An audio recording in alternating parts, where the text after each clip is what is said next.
जिला प्रशासन और जिला शिक्षा विभाग धमतरी के यूट्यूब चैनल में आप सभी का स्वागत है। मैं श्याम सुंदर सिन्हा, शासकीय उच्चतर माध्यमिक विद्यालय अकला डोंगरी स्कूल से।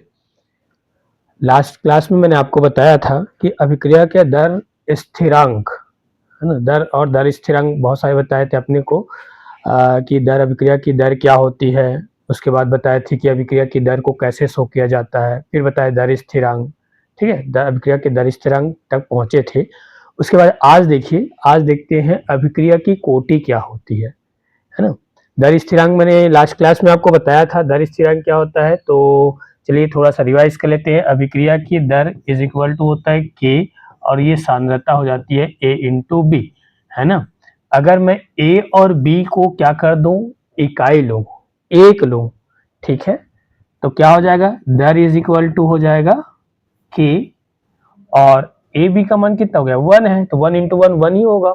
तो क्या है, अगर हम दर स्थिरांक की परिभाषा दें तो क्या होती है, अभिक्रिया की दर स्थिरांक है ना, किसी अभिक्रिया की दर स्थिरांक उस दर के बराबर, देखिए यहाँ पर चिन्ह क्या है, बराबर है, ये के दर स्थिरांक है और दर है, ये दोनों के बीच बराबर है। ये बराबर कब हुआ, जब मैं अभिकारक ए और बी या कोई भी अभिकारक है उनकी जो ब्रैकेट क्या शो किया था, सांद्रता को। तो अभिकारक की सांद्रता को मैंने क्या लिया, एक इकाई लेते हैं, तो इसकी एक परिभाषा बन जाती है, अभिक्रिया की दर स्थिरांक उस दर के बराबर होता है जब अभिकारकों के सांद्रण को इकाई लिया जाता है। तो इस तरह से हमने लास्ट क्लास में आपको बताया था दर और दर स्थिरांक, जिसमें आपको बताया था बहुत इंपॉर्टेंट क्वेश्चन बनता है करके, ठीक है। दर और दर स्थिरांक में अंतर, ये 2 नंबर का क्वेश्चन आता है। पिछले क्लास में हमने आपको ये भी बताया था कि इस चैप्टर से टोटल 7 नंबर का आना है।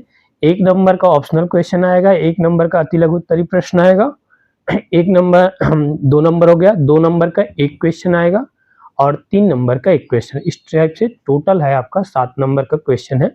चलिए आज का शुरू करते हैं, अभिक्रिया की कोटि। अभिक्रिया की कोटि होती क्या है, तो देखिए, अभिक्रिया की कोटि उन समस्त घातों का योग है जिन्हें दर समीकरण या दर नियम से सांद्रण के पदों पर लगाया जाता है। ठीक है, ये क्या बोल रहा है देख लीजिए। जैसे अपन को फॉर एग्जांपल देखिए क्या होता है, एक एग्जांपल लेते हैं, मान लो कोई अभिक्रिया है, ठीक है, कोई अभिक्रिया क्या है, ये हो गया ए, है ना, इसमें स्मॉल ए अणु है प्लस स्मॉल बी अणु अपन लेते हैं बी, और ये सी ले लेते हैं, ठीक है। ये उत्पाद का निर्माण कर रहा है, ठीक है। इस परिभाषा को समझिए, क्या बोल रहा है, किसी अभिक्रिया की कोटि उन समस्त घातों का, घात तो सब जानते ही हैं, घातों का योग है जिन्हें दर समीकरण या दर नियम के, है ना, सांद्रण के पदों पर लगाया जाता है। चलिए पहले सांद्रण दर लिख लेते हैं। दर बराबर हमने आपको लास्ट क्लास में बताया था कैसे लिखते हैं, ठीक है। दर बराबर हो जाएगा के, उसके बाद क्या है, एक अभिकारक ए है, बी है, इसके बाद सी है, तो अभिकारक ए का जो सांद्रण है, इसके बाद जो मॉलिक्यूल सामने में रहता है ना उसको अपन घात में लिखते हैं, स्मॉल ए। नेक्स्ट क्या हो जाएगा, अभिकारक क्या है बी, इसका जो क्या हो जाएगा, पावर हो जाएगा बी। इसके बाद क्या मिल जाएगा, अभिकारक क्या है सी, इसमें पावर हो जाएगा सी। अब चलिए कोटि अगर मेरे को निकालना है, ये तो दर लिख लिए, कोटि क्या होता है, उन समस्त, देखिए उन समस्त घातों का योग है, ठीक है, जिन्हें क्या, दर समीकरण, जिन्हें दर समीकरण या दर नियम से कहां पर, सांद्रण के पदों पर लगाया जाता है। अगर मैं कोटि निकालूं तो कोटि बराबर क्या निकल जाएगा, देखिए इसमें अगर हम देखें तो क्या मिल जाएगा, समस्त घातों का योग, इसका घात क्या है ए है, इसका घात क्या है बी है, और इसका घात क्या है सी है। सांद्रण के पदों, ये क्या है, ब्रैकेट क्या है, सांद्रण है, तो इनके घातों का योग ही है ए प्लस बी प्लस सी। ये हो गया क्या, अभिक्रिया की कोटि। क्लियर। देखिए अब ये क्या है, कोई अभिकारक है, ये जो क्या आता है सामने में जो अणु है ना, जब मैं दर लिखूंगा तो अभिकारक का ये सांद्रण, हम दर को कैसे लिखते हैं, ये दर लिख लिए, जो सामने में है उसको घात में चढ़ा देंगे, और इन्हीं घातों का योग क्या कहलाएगी, कोटि कहलाएगी। दूसरी परिभाषा, अगर ये आपको थोड़ा कठिन लग रहा है तो दूसरी परिभाषा देखते हैं। देखिए, किसी अभिक्रिया की कोटि अभिकारकों के उन अणुओं परमाणुओं और आयनों की कुल संख्या के बराबर होता है, जिनकी, मेन पॉइंट, जिनकी मोलर सांद्रताओं पर अभिक्रिया का वेग निर्भर करता है। ठीक है, इसको दूसरा परिभाषा देखिए क्या बोलता है, किसी अभिक्रिया की कोटि उन अभिकारक, आपको उत्पाद में नहीं जाना है, उन अभिकारक अणु, ये भी अभिकारक है, ये भी अभिकारक है, ये भी अभिकारक है ना, उन अभिकारक अणु, परमाणु या आयनों के कुल संख्या के बराबर होता है। अब कंडीशन देखिए, जिनकी मोलर सांद्रताओं पर अभिक्रिया का वेग है वो निर्भर करता है। चलिए इसमें देख लीजिए, अगर मैं दर बराबर लिखूं तो ये मोलर सांद्रण हो गया, ये इस पर निर्भर कर रहा है इसलिए पावर ए हुआ, बी और ये सी। मान लेते हैं इसका एक दूसरा एग्जांपल लेता हूं, मान लेते हैं, चलिए ए, ठीक है, ये हो गया क्या, स्मॉल बी, और ये मिल गया सी की जगह में मैं ले लेता हूं H2O, और ये बन गया क्या, उत्पाद। ठीक है, उत्पाद। अब अभिक्रिया की जो दर आप लिखोगे, अभिक्रिया की दर, तो हमारा दर बराबर क्या हो जाएगा, सांद्रण हो जाएगा क्या, a टू पावर a हो जाएगा। ठीक है, फिर क्या हो जाएगा, ये सांद्रण हो जाएगा b टू पावर b हो जाएगा। अब तीसरा क्या मॉलिक्यूल है, H2। अब यहां पर थोड़ा ध्यान दीजिएगा कि देखो अभिक्रिया की जो दर है जल के सांद्रता पर निर्भर नहीं करता। अब क्यों नहीं करता, क्योंकि जो जल होता है उसको हम ज्यादा मात्रा में लेते हैं, तो वो क्या होता है, अभिक्रिया का जो वेग है ना या दर है वो जल के अणु पर निर्भर नहीं करेगा। जब मैं कोटि निकालूंगा तो कोटि बराबर क्या हो जाएगा, कोटि बराबर अभी बताया थे, घात को जोड़ दीजिए, या तो क्या होता है a plus B plus 0। Main point यहाँ 0 क्यों लिखा, या ये क्या बोल रहा है, किसी अभिकारक की कोटि उन अणु, परमाणु या आयनों के कुल संख्या के बराबर होती है।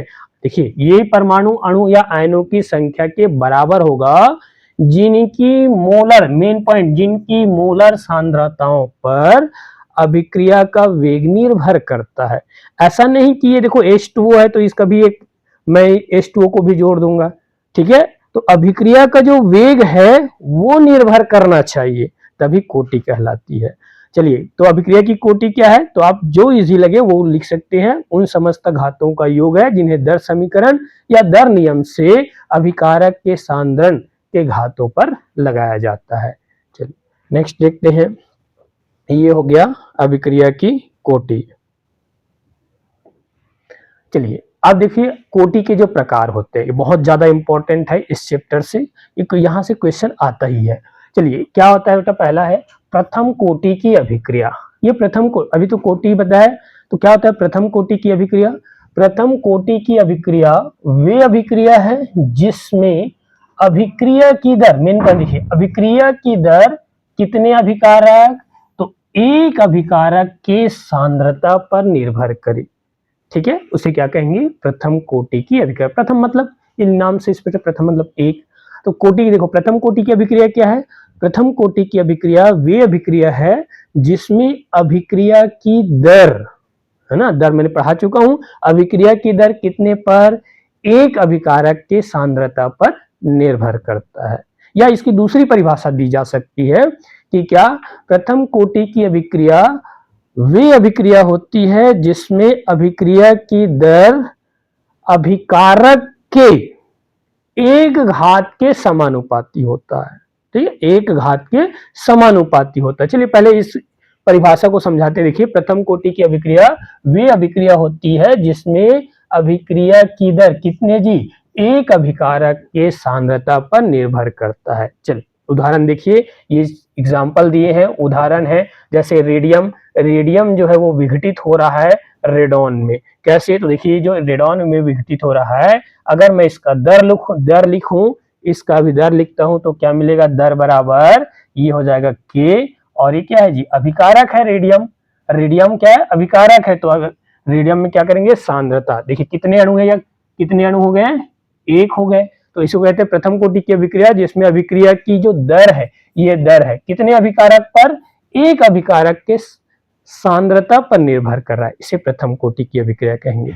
इसकी दूसरी परिभाषा की समझते हैं, देखिए प्रथम कोटि की अभिक्रिया वे अभिक्रिया होती है जिसमें अभिक्रिया की दर, ये दर, ठीक है, अभिकारक के, देखिए अभिकारक के, ठीक है, अभिकारक क्या है, रेडियम, कितने घात के, प्रथम कोटि है तो एक घात के समानुपाती होता है। या कोई अभिक्रिया देखो क्या होता है, ये ए है, ये उत्पाद में चेंज हुआ, ठीक है। अब मैं इसका दर बराबर लिखूं तो दर बराबर क्या हो जाएगा, के, और ये सांद्रता मिल जाएगा ए। प्रथम कोटि क्या होती है, कितने घात के, एक घात के, इसमें कुछ नहीं मतलब एक है तो एक घात के क्या होंगे, समानुपाती होंगे, प्रथम कोटि की अभिक्रिया कहलाएगी। अनदर एग्जांपल, दूसरा एग्जांपल देखिए, नाइट्रोजन पेंटाऑक्साइड विघटित होता है नाइट्रोजन डाइऑक्साइड और ऑक्सीजन बना। तो देखिए यहाँ पर दर बराबर लिखेंगे तो क्या होगा, कि क्या है, दर स्थिरांक N2O5, ये अभिकारक है। हमेशा याद रखिएगा कि अभिकारक पर ही सांद्रण लगाना है, उत्पाद पर नहीं। तो ये क्या हो जाएगा, ये कितने अणुभाग ले रहे हैं, एक, इसलिए प्रथम कोटि का हो जाएगा। अगला एग्जांपल है देखो, अमोनियम नाइट्राइट, ये विघटित होकर नाइट्रोजन और जल में कन्वर्ट हो रहा है, तो दर बराबर क्या मिल जाएगा, अभिकारकों की संख्या कितना है, एक है, जिसमें क्या कर रहा है, एक अभिकारक के सांद्रता पर निर्भर कर रहा है, ये प्रथम कोटि की अभिक्रिया। इसके लिए अभी दर स्थिरांक निकालेंगे, इसके दर स्थिरांक के की इकाई निकालेंगे। तो चलिए इसके बाद नेक्स्ट देखते हैं। अगला है बेटा द्वितीय कोटि की अभिक्रिया। द्वितीय कोटि की अभिक्रिया क्या है, देखिए, वे अभिक्रिया जिसमें अभिक्रिया की दर, फिर से आगे देखो, अभिक्रिया की दर कितने, पहले मैं बता रहा था एक अभिकारक, अब कितने हो जाएंगे, दो अभिकारकों के, है ना, दो अभिकारकों के सांद्रता पर या सांद्रण पर निर्भर करता है, उसे द्वितीय कोटि की अभिक्रिया कहलाएंगे, ठीक है। वे अभिक्रिया जिसमें अभिक्रिया की दर दो अभिकारकों की, द्वितीय मतलब दो अभिकारकों के सांद्रण पर निर्भर करता है, उसे द्वितीय कोटि की अभिक्रिया करेंगे। दूसरा एग्जाम्पल देखिए, जैसे एग्जाम्पल देखिए, उदाहरण क्या है, हाइड्रोजन और आयोडीन आपस मिलकर हाइड्रोजन आयोडाइड बना रहा है, ठीक है। अभिक्रिया की दर लिखेंगे तो क्या लिखेंगे, के, एक अणु क्या हो गया, H2, और ये हो गया क्या, I2, कुछ नहीं मतलब घात कितना है, दो है, ठीक है। तो कोटि बताया था उन समस्त घातों का योग है। देखिए इसका कोटि अगर मैं निकालूं तो कोटि बराबर क्या हो जाएगा, कोटि बराबर मिलेगा एक हाइड्रोजन का और एक आयोडीन का, कोटि बराबर मिल गया दो। या इसकी दूसरी परिभाषा, तो द्वितीय कोटि की अभिक्रिया वे अभिक्रिया होती है जिसमें अभिक्रिया की दर अभिकारक के कितने घात जी, दो घात के समानुपाती होगा। दो घात के समानुपाती होता है तो द्वितीय कोटि, एक घात के समान, अभिक्रिया की दर एक घात के समानुपाती हुआ तो प्रथम कोटि, ठीक है। दूसरा एग्जांपल देखिए, जब एथिल एसिटेट का अपन सोडियम हाइड्रोक्साइड से क्रिया कराते हैं तो सोडियम एसिटेट बनता है और एथिल एल्कोहल बनता है। तो यहाँ पर देखो तो कितने अणु भाग लिए, ये हो गया एथिल एसिटेट एक और ये हो गया सोडियम हाइड्रोक्साइड दो।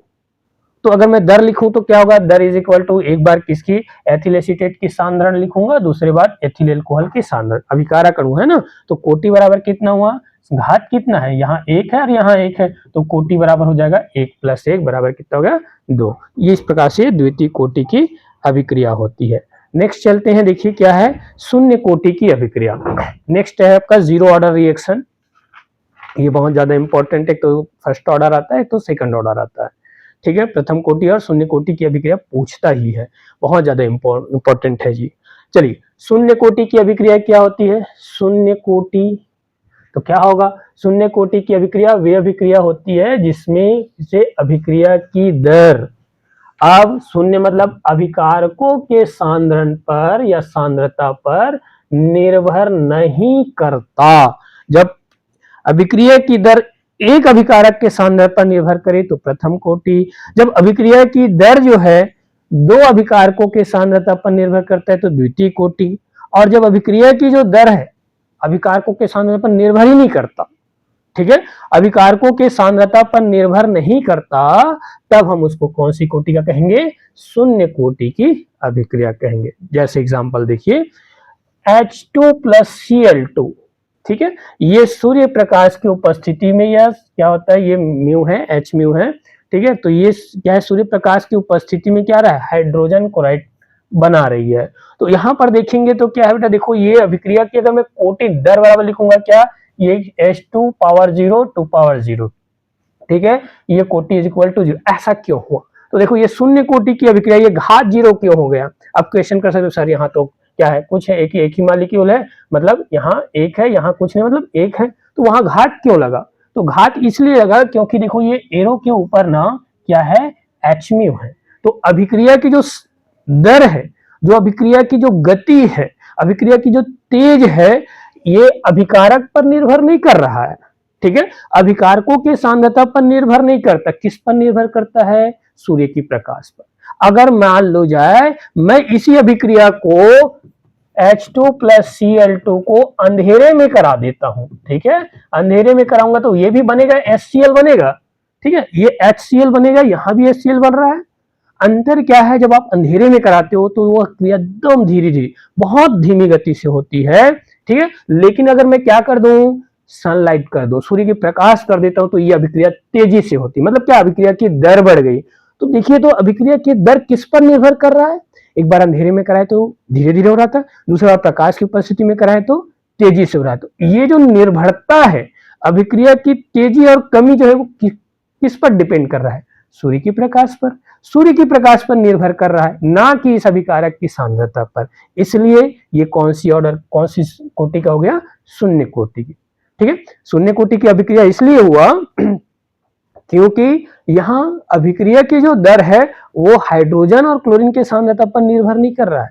किस पर निर्भर कर रहा है? h म्यू पर, सूर्य की प्रकाश की उपस्थिति पर निर्भर कर रहा है, ठीक है। इसलिए क्या होता है, ये शून्य कोटि की अभिक्रिया होती है। या दूसरी परिभाषा हमने आपको बताया कि अभिक्रिया की दर कितने घात के जी, अभिकारक के कितने घात हो जाएंगे? शून्य घात के समानुपाती होता है, तब हम उसको शून्य कोटि की अभिक्रिया। ये दो परिभाषा है ना, किसी अभिक्रिया, वे अभिक्रिया जिसमें अभिक्रिया की दर अभिकारक के या अभिकारकों के शून्य घात के समानुपाती हो जाएंगे, तब हम उसको शून्य कोटि की अभिक्रिया कहें। अनदर एग्जांपल देखिए, दूसरा एग्जांपल आप देखते हैं। देखिए ये अमोनिया है ना, अमोनिया गैस है, ठीक है, ये अमोनिया गैस है, वो डिकम्पोज हो रही है नाइट्रोजन गैस और हाइड्रोजन गैस में।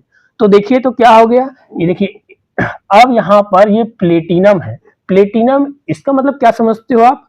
एरो के ऊपर जब भी कोई ऐसा रहे, मतलब वो उसकी उपस्थिति को दर्शाता है, ठीक है। यहाँ क्या है? प्लेटिनम है। ये प्लेटिनम की उपस्थिति में ये विघटित हो रहा है, टूट रहा है। तो ये क्या हो रहा है, अभिक्रिया की जो दर जो है वो ना अमोनिया की सांद्रता पर निर्भर नहीं कर रहा है। किस पर निर्भर कर रहा है? प्लेटिनम पर। अगर प्लेटिनम हटा दो तो अभिक्रिया की दर है वो परिवर्तित हो जाएगा। इसलिए क्या है, शून्य कोटि की अभिक्रिया एकदम मस्त। पहचानने का तरीका शून्य कोटि की अभिक्रिया, देखिए एरो के ऊपर ना कोई उत्प्रेरक रहेगा, इसको उत्प्रेरक बोलेंगे, या सूर्य प्रकाश की उपस्थिति रहेगा, या इसको ऐसे क्या होता है, त्रिभुज, मतलब गर्म करना। कहने का मतलब, अगर आपको शून्य कोटि का पहचानना है तो पहचानने के लिए क्या है, ये तीर के नीचे ऊपर ना या नीचे कुछ न कुछ रहेगा, तो वही क्या है, शून्य कोटि की अभिक्रिया। आप आंख बंद कर बताइए, शून्य कोटि का, चाहे अभिकारक कितना ही अणु क्यों ना हो। जैसे यहाँ देखिए दो ठो है, ठीक है, तो ये क्या है, हमको लगता है कि द्वितीय कोटि का होगा, पर इसके ऊपर H म्यू है, इसलिए जीरो ऑर्डर रिएक्शन हो गया, शून्य कोटि की अभिक्रिया हो गया। यहाँ भी देखिए HI, इसको हम प्लेटिनम की उपस्थिति में गर्म कर रहे हैं, गर्म करेंगे तो हाइड्रोजन और आयोडीन में चेंज हो रहा है। तो यहाँ ये कौन सी कोटि का है? कोटि का क्या होगा, देखो ये एरो के ऊपर ये क्या है, गर्म कर रहे हैं, और यहाँ पर प्लेटिनम प्रेजेंट है। ये प्लेटिनम के कारण ये टूट हो रहा है, डिकम्पोज हो रहा है। मान लीजिए इसी अभिक्रिया को आप लिखिए, ठीक है, इसी अभिक्रिया को लिखते हैं, चलिए क्या, 2HI, ये क्या हो जाएगा, H2 प्लस I2। आप देखते हैं, ये देखिए एक एग्जांपल में जीरो ऑर्डर है, लेकिन अब ये क्या है, ये शून्य कोटि की अभिक्रिया नहीं होगा। इसका कोटि बराबर निकालूंगा तो कोटि बराबर क्या मिल जाएगा आपको, कोटि बराबर मिल जाएगा HI, और पावर कितना हो जाएगा जी, 2, क्योंकि सामने में 2 है, ठीक है। तो कोटि इज इक्वल टू मिल जाएगा आपको 2। अब अंतर यहीं पर समझ लीजिए कि अगर यहाँ देखिए ये द्वितीय कोटि का क्यों हुआ, क्योंकि यहाँ पर अभिकारक अभिक्रिया की दर है वो HI के 2 अणु पर निर्भर कर रहा है, इसलिए ये द्वितीय कोटि का हुआ। लेकिन यहाँ जीरो ऑर्डर के क्यों हुआ? रीजन ये है कि देखिए यहाँ पर जो उपस्थिति है प्लेटिनम की है, या इसको गर्म कर रहे हो, तो जो अभिक्रिया की जो दर है ना वो HI की सांद्रता पर निर्भर नहीं कर रहा है। किस पर निर्भर कर रहा है? ये प्लेटिनम पर, इसलिए शून्य कोटि की अभिक्रिया हो गया, ठीक है, क्लियर। नेक्स्ट चलते हैं, ये आपका शून्य कोटि की अभिक्रिया। अगर आप इसमें कोई उत्प्रेरक प्रेजेंट हो जाए या कुछ प्रेजेंट हो जाता है तो वो जीरो ऑर्डर बन जाएगा, अगर नहीं है तो वो सेकेंड ऑर्डर बन गया, द्वितीय कोटि की बन गया। नेक्स्ट चलते हैं, अच्छा, कोटि जो रहता है हमने बताया आपको, प्रथम कोटि का, द्वितीय कोटि का, शून्य कोटि का। हमारे इस क्लास में, हमारे जो सिलेबस में शून्य कोटि का है और प्रथम कोटि का पढ़ना है आपको, द्वितीय कोटि का भी नहीं है। तो चलिए, अब कोटि तो बता दिए, कुछ शून्य कोटि भी होता है, प्रथम भी होता है, द्वितीय होता है। अब देखिए, भिन्नात्मक भी होता है, प्रभाज वाला भी होता है। मतलब कहने का मतलब है वो दशमलव में भी होता है। तो अभिक्रिया की जो दर है ना, वो भिन्नात्मक सांद्रता पर भी निर्भर नहीं करेगा। मतलब क्या है, भिन्नात्मक कोटि। जैसे एग्जांपल देखिए, ये देखिए एस्टेल्डिहाइड विघटित होकर मीथेन और कार्बन मोनोऑक्साइड बना रहा है। तो अभिक्रिया की जब दर लिखता हूं तो देखिए यहाँ पर कोटि जो हो जाता है 3/2। ठीक है, 3/2 या क्या आता है 1.5। अब देखिए, कहोगे सर ये सामने में तो एक लिखा है और यहाँ पर निकाल दिए, एक लिखा है तो कोटि भी एक होना चाहिए, पर क्या हो गया, कोटि 1.5 या 3/2 आ गया। रीजन क्या है, तो क्या होता है, ये कोटि जो है ना वो प्रयोगात्मक है, प्रैक्टिकल रूप से अपन निकालते हैं। ठीक है, सैद्धांतिक नहीं है, ये क्या है, प्रैक्टिकल के। तो प्रैक्टिकल से जब आप देखेंगे तो इनका जो कोटि है वो क्या होता है 1.5। सेम एग्जांपल देखिए ऐसी है, एक example, carbon monoxide chlorine, carbon monoxide और क्लोरीन का जब रिएक्शन कराते हैं तो बनता है कार्बोनिल क्लोराइड COCl2। तो इसका जब कोटि अब प्रयोग द्वारा या प्रैक्टिकल के द्वारा निकाला गया तो 2.5 होता है। कहने का मतलब क्या है, रिजल्ट क्या निकला, रिजल्ट ये निकला कि कोटि जो है, अभिक्रिया की कोटि जो है वो शून्य भी हो सकता है, 1-2 मतलब आपका पूर्णांक भी हो सकता है, और ये पॉइंट मतलब दशमलव में भिन्नात्मक भी होता है। क्लियर, नेक्स्ट चलते हैं। चलिए, अब क्वेश्चन ऐसा आ सकता है, देखिए 2 नंबर, 1 नंबर का क्वेश्चन, 2 नंबर का क्वेश्चन और 3 नंबर का क्वेश्चन आनी है। तो यहां से ये 2 नंबर का क्वेश्चन कर सकता है।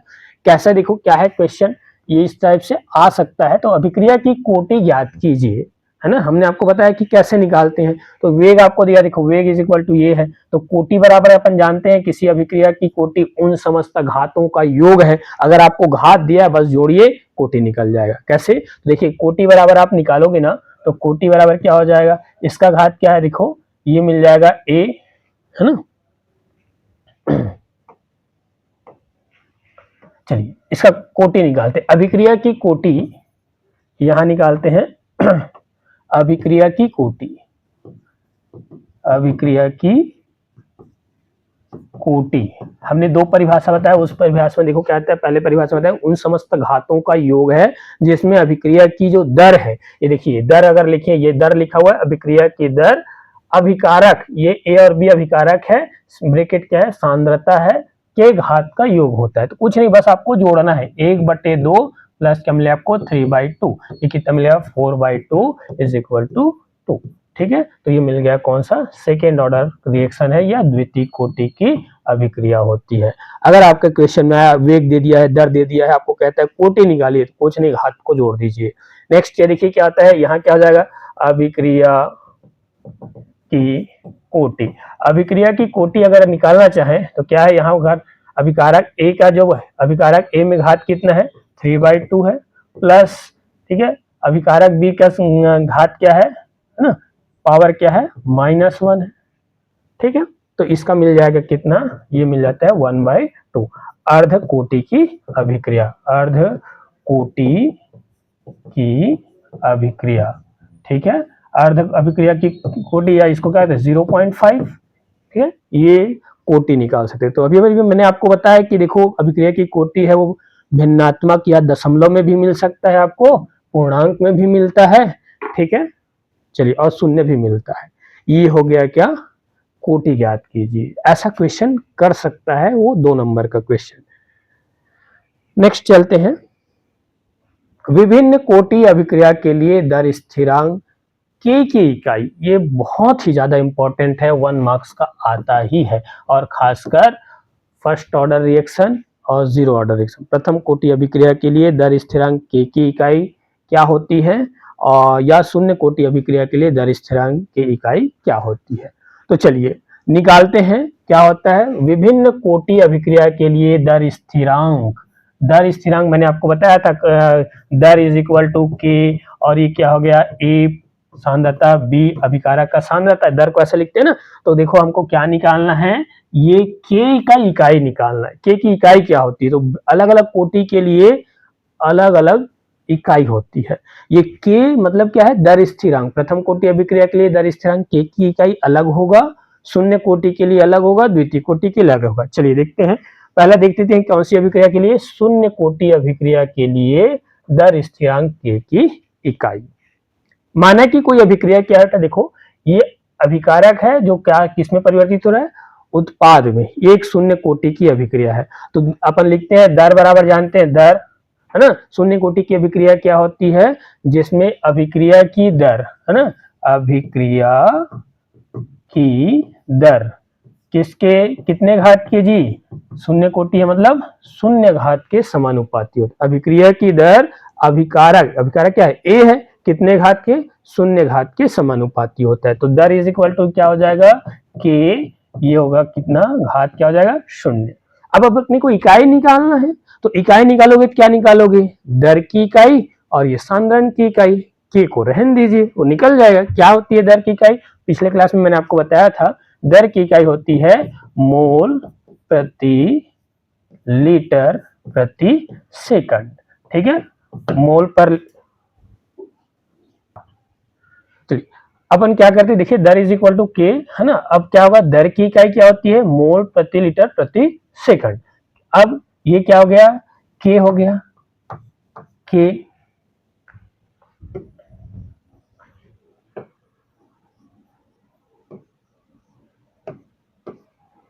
चलिए के किसकी इकाई, ये क्या है, सांद्रण है, ए है, तो क्या हो गया, ये मिल जाएगा क्या, सांद्रण। ए की इकाई मतलब किसी भी चीज में आप घात शून्य लगाओ, ठीक है, घात क्या लगाएंगे, शून्य लगाएंगे तो उसका मान होता है 1।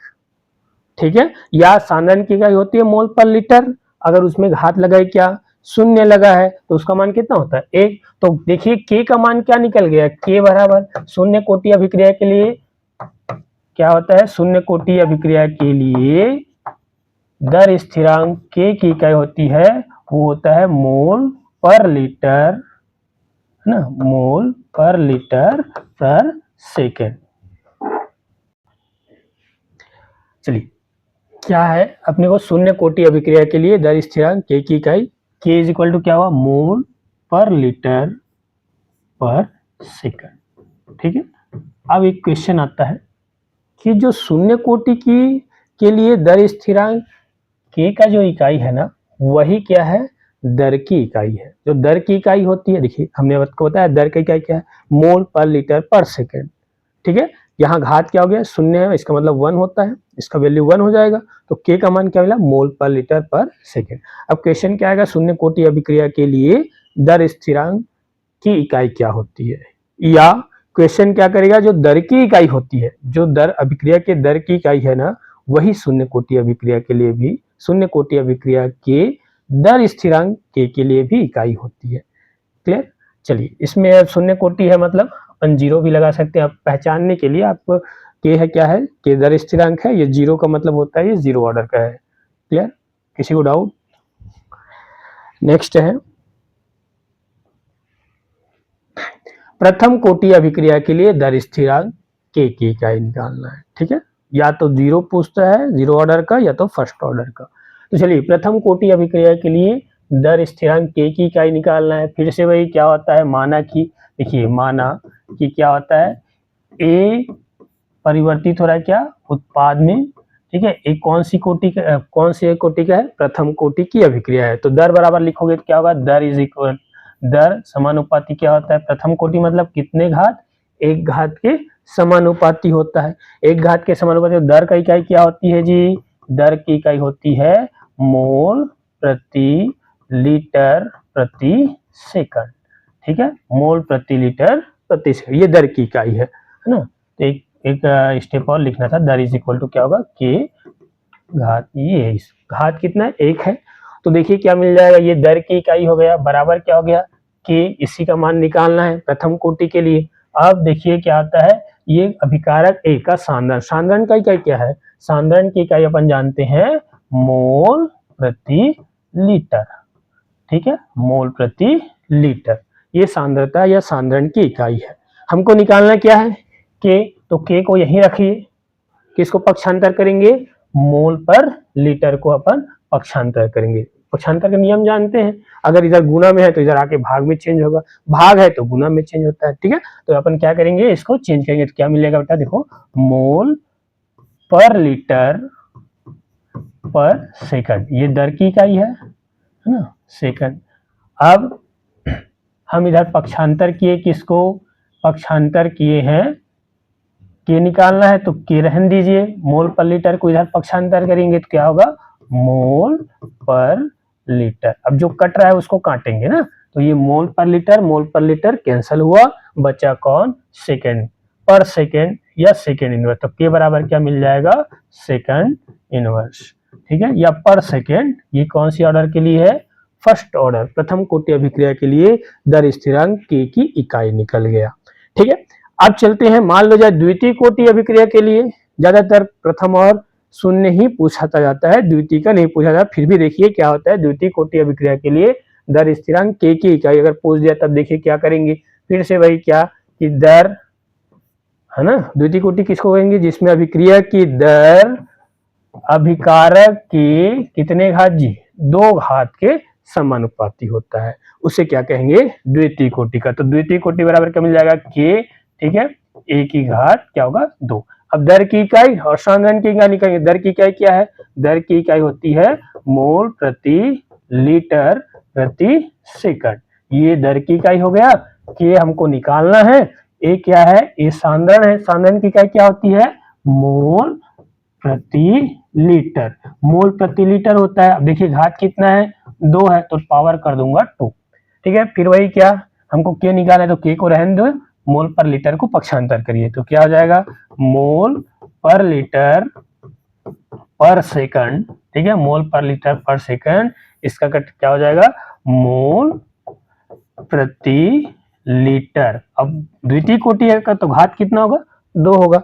अब देखिए तो जो कट रहा है उसको काटेंगे ना, तो ये मोल और नीचे का मोल, 1 मोल कैंसल होगा, ठीक है, 1 लीटर कैंसल होगा और नीचे का 1 लीटर कैंसल होगा। सेकंड, सेकंड का तो नीचे में सेकंड नहीं है तो सेकंड कैंसल नहीं होगा, तो बचा मेरे पास क्या, बराबर क्या होगा, के। तो के बराबर मिलेगा आपको, देखिए ये मोल वाला कैंसल हुआ तो नीचे में मोल है ना, इसलिए क्या हो जाएगा, मोल इनवर्स, ऐसे, ठीक है, नीचे में है इसलिए। अब देखिए हुआ क्या है, देखो ये मोल प्रति लीटर प्रति सेकंड, मतलब मोल बटा लीटर बटा सेकंड है ना, तो यहाँ पर उसका बटा है तो क्या होगा, ये लीटर जो है 1 लीटर कटा है, 1 लीटर बचा है, तो 1 लीटर क्या हो जाएगा, ऊपर चला जाएगा, इसलिए क्या होगा, ये लीटर, ठीक है। इसके बाद क्या है, पर सेकंड है, तो सेकंड क्या हो जाएगा, ये सेकंड इनवर्स, या इसको क्या लिखते हैं, या करके इसको लिख लेते हैं क्या, मोल, मोल पर मोल ना, क्या हो जाएगी, देखिए यहां मिल जाएगा, इसको कैसे लिखेंगे, यहां लिख देता हूं, यहां क्या है, मोल इनवर्स, मोल इनवर्स, फिर क्या है, लीटर है, और क्या हो जाएगा, सेकेंड इनवर्स। ये हो गया आपका सेकेंड ऑर्डर के लिए दर स्थिरांक के का इकाई, ठीक है। इस तरह से अपन के का कोई भी ऑर्डर का आपको पूछ दिया जाए तो निकाल सकते हो। कैसे निकालोगे, अगर तृतीय कोटि का पूछा तो दर समानुपाती, एक क्या करना, अभिकारक हो गया, घात कितना हो जाएगा, 3 हो जाएगा, यहाँ पर मोल पर लीटर में घात 3 हो जाएगा, आप इधर लेके आके कैंसिल करिए, आपको मिल जाएगा के का मान, ठीक है। नेक्स्ट चलते हैं, अभिक्रिया की आणविकता या अणुसंख्यता, यहां से भी क्वेश्चन किया गया है, 3-4 बार क्वेश्चन आता है, ये भी इंपॉर्टेंट है, ठीक है, आईएमपी क्वेश्चन बनता है यहाँ से। अभिक्रिया की आणविकता या अणुसंख्यता क्या होती है, तो क्या है, देखो परिभाषा, अभी किसी अभिक्रिया में भाग लेने वाले अभिकारक अणुओं की संख्या को आणविकता कहते हैं, ठीक है, बहुत इजी है। किसी भी अभिक्रिया में भाग लेने वाले अभिकारक अणु के, मान लेते हैं, देखो क्या हो गया, A प्लस बी प्लस सी है ना प्लस डी, अब ये क्या हो गया, ठीक है, चलो यहां तक लेते हैं, A प्लस बी प्लस सी, ये बन गया क्या, उत्पाद, ठीक है। अब मैं पूछूं आपको कि क्या इसमें कितने अभिकारक भाग ले रहे हैं, अभिकारक मतलब बाईं ओर लिखते हैं, ठीक है, तो अभिकारक, जितने अभिकारक भाग लेंगे वही आणविकता कहलाएगी। परिभाषा देख लीजिए क्या होता है, किसी अभिक्रिया में भाग लेने वाले अभिकारक अणुओं की संख्या, उत्पाद से लेना देना नहीं है, ठीक है, अभिकारक अणुओं की संख्या ही क्या कहलाएगी, आणविकता या अणुसंख्यता। अब इसको बांट दिए गए, देखिए इसको डिवाइड किए गए, एक अणु का अभिक्रिया, एक अणु मतलब एक, इसका तोड़िए, एक प्लस अणुक, मतलब ऐसी अभिक्रिया जिसमें अभिकारक अणुओं की संख्या कितना होगा, एक होगा। जैसे देखो ये ओजोन है वो क्या हो रहा है, टूट रहा है ऑक्सीजन और नवजात ऑक्सीजन में, ऑक्सीजन अणु में टूट रहा है और नवजात ऑक्सीजन में, तो क्या हो गया, इसके सामने कुछ नहीं है, कुछ नहीं मतलब अपन जानते हैं क्या होता है, एक होता है। इसलिए क्या है यहाँ पर क्या है, अभिकारक अणुओं की संख्या क्या हो गई, अभिकारक अणुओं की संख्या कुछ नहीं मतलब एक है, इसलिए एक अणु का अभिक्रिया। देखिए अमोनियम नाइट्राइट यहाँ भी टूटकर ये नाइट्रोजन और जल बना रहा है, यहाँ भी देखिए क्या होता है, कुछ नहीं मतलब कितना हो गया जी, ये हो गया क्या, ये हो गए एक, कुछ नहीं मतलब एक है, इसलिए एक अणु का अभिक्रिया। द्विअणु का अभिक्रिया, तो अभिकारक कितने अभिकारक है, कुछ नहीं, अभिकारक अणुओं की संख्या देखिए, ये HI अभिकारक है तो कितना गया, सामने में 2 लिखा है, तो ये कौन सी अभिक्रिया हो गया, द्विअणु रासायनिक अभिक्रिया। यहाँ देखिए H2 + Cl2 और ये बनाया क्या, 2HCl। यहाँ पर देखिए अभिकारक अणु कितने हैं, एक हाइड्रोजन अणु हो गया और दूसरा क्लोरीन अणु हो गया, टोटल अणु की संख्या कितना हो गया, 2 हो गया, इसलिए द्विअणु। अब थोड़ा सा पीछे जाइए, ये एग्जाम्पल हमने आपको और कहीं बताए थे, कहाँ बताए थे, तो याद कीजिए, देखिए ये अभिकारक है, इसके ऊपर में Hµ लिखा है, मतलब क्या है, कौन सी कोटि का है, शून्य कोटि का। तो कोटि है वो क्या हो गया, अगर आपको पूछा जाए ये कोटि कौन सी कोटि का है, तो कोटि बताओगे आप शून्य कोटि। क्यों हुआ, क्योंकि यहाँ Hµ है, ठीक है। लेकिन अगर आपको आणविकता पूछी जाए तो आणविकता शून्य नहीं होगा, क्यों नहीं होगा, क्योंकि आणविकता कहलाती है क्या, अभिक्रिया में भाग लेने वाले अणुओं की संख्या आणविकता कहलाती है। कोटि क्या है, अभिक्रिया में भाग लेने वाले उन परमाणु या अणुओं की संख्या जिसमें अभिक्रिया की दर अभिकारकों के सांद्रण पर निर्भर करना चाहिए, यहाँ निर्भर नहीं करना है, ठीक है। तो अपन देखते हैं, तो यहाँ पर मिल जाएगा आपको, कोटि है वो शून्य होगा, बट आणविकता जो है वो 2 होगा, द्विअणुक होगा। यहाँ देखिए कितने अणुक हो गए, ये नाइट्रोजन ऑक्साइड है वो 2 हो गया, एक ऑक्सीजन का अणु हो गया तो त्रिअणुक हो गया। इस तरह से ये आणविकता होती है। आणविकता समझ लीजिए, जो अभिक्रिया में भाग ले रहा है ना अणुओं की संख्या, वही आणविकता है। लेकिन अगर आपको कोटि पूछा जाए तो कोटि जो है वो क्या है, अभिक्रिया के भाग लेने वाले उन परमाणु अणु या आयनों की संख्या के बराबर होती है जो अभिक्रिया के दर पर या दर के अभिक्रिया की दर अभिकारक के सांद्रता पर निर्भर करनी चाहिए। यहां पर अभिक्रिया की दर पर निर्भर नहीं कर रहा है, ठीक है, इसलिए 0 ऑर्डर हो गया। नेक्स्ट चलते हैं, चलिए छद्म, ये बहुत ही ज्यादा इंपॉर्टेंट है, ये क्वेश्चन आता है 2 नंबर का। चलिए छद्म या आभासी प्रथम को क्या होता है, छद्म या आभासी प्रथम कोटि की अभिक्रिया। देखो इसके नाम से स्पष्ट, छद्म आप लोग 10वीं में मरीचिका पढ़े, छद्म हमको आभासी होता है, या आभास, आभास शब्द से समझ में आता है कि क्या है, जैसे कोई आ रहा है तो हमको लगता है कि ये अमुक व्यक्ति आ रहा है ना, हमको आभास होता है, लेकिन जब वो आता है तो वो नहीं रहता, तो हम इसको क्या कहेंगे, हमको आभास हुआ कि आप होगे पर कोई और दूसरा रहा, ऐसा बोलते हैं ना। तो आभास मतलब हमको जो कोटि का जो दिखाई देगा ना वो होगा नहीं, ठीक है, उसको क्या कहेंगे, छद्म या आभासी कोटि का। मैं कह रहा हूँ समझ रहे, जनरल लाइफ में आप लोग देखते हैं कि क्या कोई आ रहता है, आता रहता है, हम कहते हैं कि वो आ रहा है, पर आने के बाद पता चलता है वो नहीं है, ठीक है। तो उनके सामने हम बोलते हैं कि मेरे को आभास हुआ कि आप होंगे पर वो आप नहीं है। बिल्कुल ऐसे ही क्या होता है, इस अभिक्रिया में आप देखोगे ना तो वो ऐसा आभास होगा कि वो उसी कोटि का होता है, पर वो ऐसी कोटि का नहीं होता। चलिए इसके बारे में चलते हैं, छद्म या आभासी प्रथम कोटि की अभिक्रिया।